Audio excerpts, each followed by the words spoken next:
하나님의 말씀은 마태복음 7장 15절에서 23절의 말씀입니다. 거짓 선지자들을 삼가라. 양이 옷을 입고 너에게 나오나 속에는 노략질하는 일이라. 그의 열매로 그들을 알지니 가시나무에서 포도를 또는 엉겅퀴에서 무화과를 따겠느냐. 이와 같이 좋은 나무마다 아름다운 열매를 맺고 못된 나무가 나쁜 열매를 맺나니 좋은 나무가 나쁜 열매를 맺을 수 없고 못된 나무가 아름다운 열매를 맺을 수 없느니라. 아름다운 열매를 맺지 아니하는 나무마다 지켜 불에 던지우느니라. 이러므로 그의 열매로 그들을 알리라. 나더러 주여 주여 하는 자마다 천국에 다 들어갈 것이 아니요 다만 하늘에 계신 내 아버지 뜻대로 행하는 자라야 들어가리라. 그날에 많은 사람이 나더러 이르되 주여 주여 우리가 주의 이름으로 선지자 노릇하며 주의 이름으로 귀신을 쫓아내며 주의 이름으로 많은 권능을 행치 아니하였나이까 하리니. 다 같이 읽으시겠습니다. 그때 내가 저에게 밝히 말하되 내가 너희를 도무지 알지 못하니 불법을 행하는 자들아 내게서 떠나가라 하리라. 아멘. 할렐루야. 서로에게 평강의 복을 교환하는 마음으로 샬롬 인사 나누시기 바랍니다. 샬롬. 월요일 새벽기도 여러분 잘 나오셨습니다. 우리가 산상순 우리 주 예수님의 말씀을 오늘도 대하게 되었습니다. 주님은 우리에게 신앙생활을 해 나가는 가운데 거짓 선지자를 조심하라 그렇게 경계를 해 주고 계시죠. 이 15절 말씀 같이 읽겠습니다. 15절 16절까지 두 절 말씀 같이 읽겠습니다. 시작. 거짓 선지자들을 삼가라. 양의 옷을 입고 너에게 나오나 속에는 노략질하는 일이라. 그의 열매로 그들을 알지니 가시나무에서 포도를 또는 엉겅퀴에서 무화과를 따겠느냐. 선지자들 행세하는 사람들이 많이 있을지라도 거기에 참 선지자가 있고 거짓 선지자가 있다는 거예요. 어떻게 분간할 수 있다고요? 열매로 알 수 있다. 그 열매로 그들을 알리라. 외양으로는 분별이 안 된다는 거죠. 정말 이 사람이 진짜 선지자인지 가짜 선지자인지 식별이 안 됩니다. 좀 자동차를 생각해 보세요. 자동차가 다 외관이 말짱한데 심한 사고가 나가지고 덴트가 됐는데 컬리전 일어나서 아주 차가 엉망으로 구겨졌는데 감쪽같이 바디를 원상태로 돌려놓을 수가 있다는 거예요. 현재 그 모습만 보고는 내력을 알 수가 없다는 거죠. 뿐만 아니라 그렇게 컬리전 사고가 안 났다 할지라도 차가 외양은 똑같은데 이 차가 홍수가 나가지고 물에 들어갔다가 나온 차인지 그렇지 않은지 바깥을 보고는 알 수가 없단 말이에요. 사람도 다 얼굴이 있고 머리가 있고 사지팔다리가 있으니 그 외양으로는 어떻게 그 사람이 참 선지자인지 거짓 선지자인지 알 수가 있겠는가? 어떻게 알죠, 여러분? 똑같이 보이는 차인데 이게 물에 들어갔다 나온 엔진 차인지 아니면 실제로 건전한 차인지 어떻게 알 수 있습니까? 운전을 해보면 알 수 있죠. 잘 나가는지 아니면 전혀 엔진이 고장난 차인지 알 수가 있다는 것입니다. 사람도 그러하다고 말씀하고 있습니다. 그 열매로 그들을 알 수가 있다.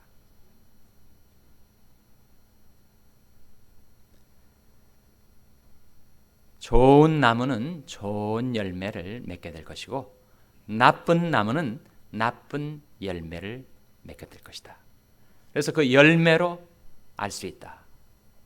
본 말씀을 보시면 18절에 이렇게 주님께서 말씀을 하십니다. 18절 말씀 같이 읽겠습니다. 좋은 나무가 나쁜 열매를 맺을 수 없고 못된 나무가 아름다운 열매를 맺을 수 없느니라. 결국 좋은 나무가 되어야 좋은 열매 맺고, 나쁜 나무가 되면 나쁜 열매를 필연적으로 맺을 수밖에 없다는 거죠. 그래서 우리는 먼저 좋은 나무가 되기를 힘써야 하지 않겠습니까? 내가 나쁜 나무인데 아무리 좋은 열매를 맺으려고 해도 외양은 그렇게 치장할 수 있을지 몰라도 결국 그 열매는 나쁜 열매. 반면에 내가 좋은 나무가 되었다면 일시적으로는 그 열매가 좋은 열매처럼 보이지 않을지라도 좋은 나무에서는 반드시 좋은 열매가 맺게 될 것이다. 어떻게 해야 내가 좋은 나무가 될 수 있을까요? 성경은 종종 사람을 나무에 비유하는데, 좋은 나무가 되어야 좋은 열매를 맺을 수 있다면 내가 어떻게 해야 좋은 나무가 될 수가 있겠습니까? 여기서 주님은 나무의 비유를 넘어서서 이제는 종말의 심판의 장면을 우리에게 비추어 주고 있습니다. 그 말씀 속에서 우리는 좋은 나무가 되는 길을 발견하게 됩니다. 바로 21절 이하의 말씀이죠. 21절에 보시면 나더러 주여 주여 하는 자마다 천국에 다 들어갈 것이 아니요 다만 하늘에 계신 내 아버지 뜻대로 행하는 자라야 들어가리라고 말씀하시면서 그날에 종말이죠. 모든 것이 백일화에 드러나는 심판날에 많은 사람이 나더러 이르되 주여 주여 우리가 주의 이름으로 선지자 노릇하며 주의 이름으로 귀신을 쫓아내며 주의 이름으로 많은 권능을 행치 아니하였나이까 하리니 그때 내가 저에게 밝히 말하되 내가 너를 도무지 알지 못하니 불법을 행하는 자들아 내게서 떠나가라 하리라. 주님께서 말씀을 하십니다. 난해 구절이죠. 이 말씀을 어떻게 우리가 이해해야 할까? 정말 이 말씀의 참 의미가 무엇일까? 사람이 그렇게 하나님 말씀도 전하고 그리고 귀신도 쫓아내고 그리고 놀라운 능력도 행하면서도 심판날에 주님께로부터 쫓겨남을 당하는 그런 일이 있을 수가 있단 말인가? 이 말씀은 분명히 그럴 수가 있다. 그렇게 말씀을 해 주시는 거죠. 하나님의 말씀을 전하기도 하고 그리고 주님의 이름으로 예수의 이름으로 귀신을 쫓아내는 그런 역사도 이루고 그리고 놀라운 기적, 초자연적인 역사 그런 것들도 행하고 그래도 주님과 아무런 상관없는 사람이 될 수가 있다. 참 어미한 말씀 아닙니까?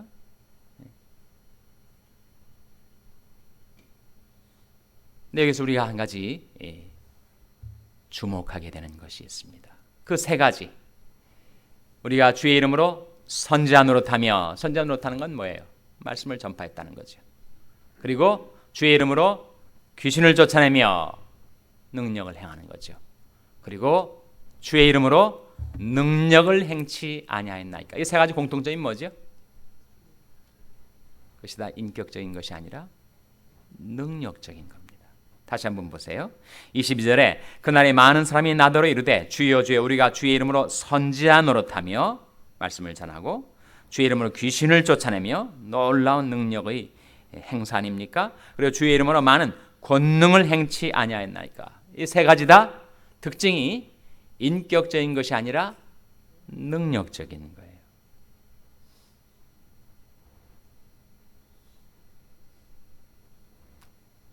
그 능력적인 것은 한 사람에게 주어지기도 하고 그리고 거두어지기도 한다는 겁니다.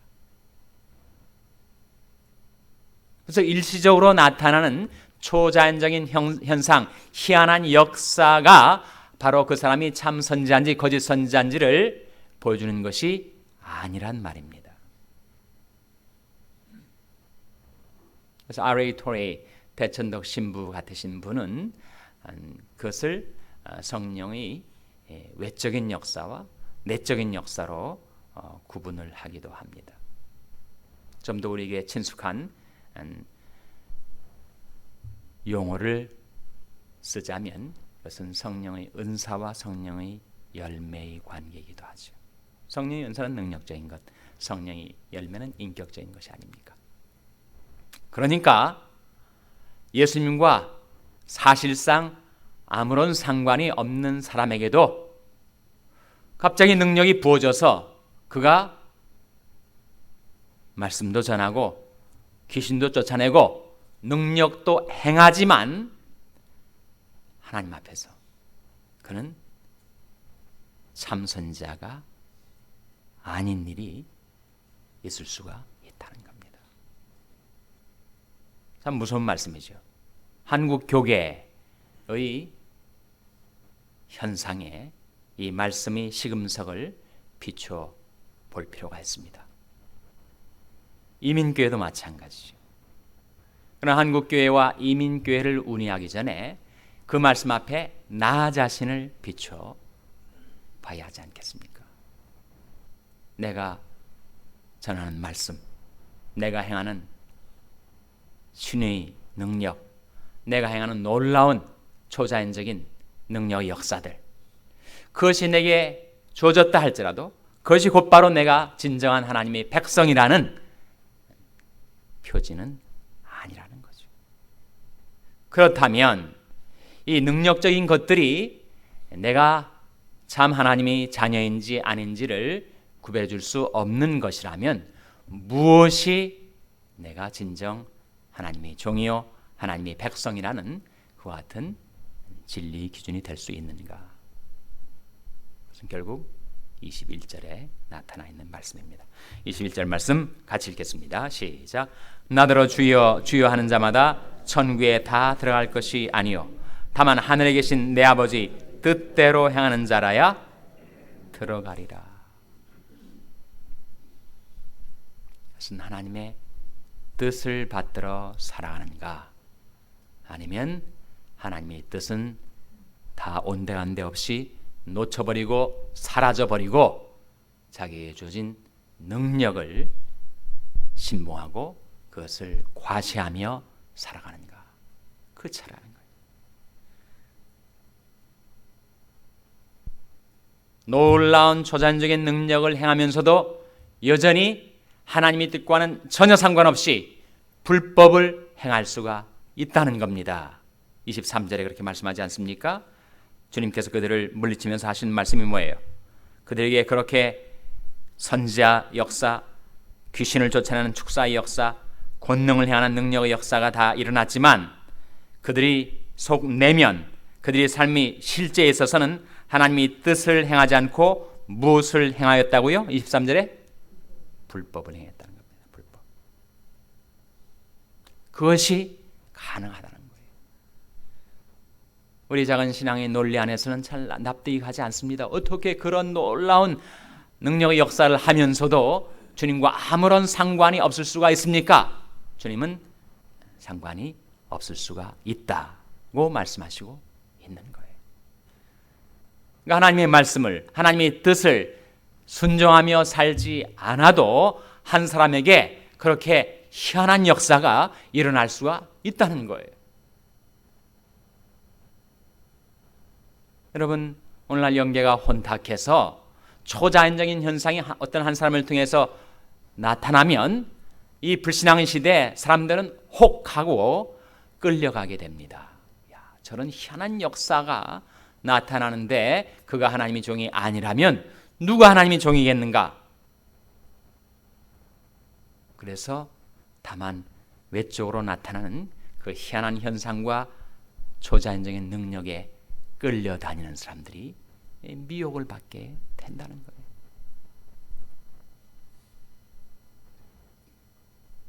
그래서 중요한 것은 능력이 아니라 인격이고, 그 인격을 이루어 나가는 것은 평상시 생활 속에서 하나님의 뜻을 행하며 살아가는가. 외양은 얼마든지 치장할 수 있습니다. 가장할 수 있습니다.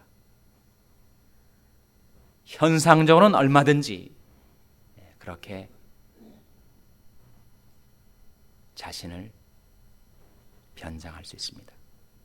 그러나 내 마음 중심, 내 삶의 실제에 있어서 내가 하나님의 뜻을 행하며 살아가는가, 그렇지 않은가. 행하면 그 말씀에 의해서 내 인격이 변화되고 성숙되어 내가 좋은 나무가 되게 될 것이고, 내가 좋은 나무가 되면 좋은 열매를 맺히는 것은 자연적인 이치라는 것입니다.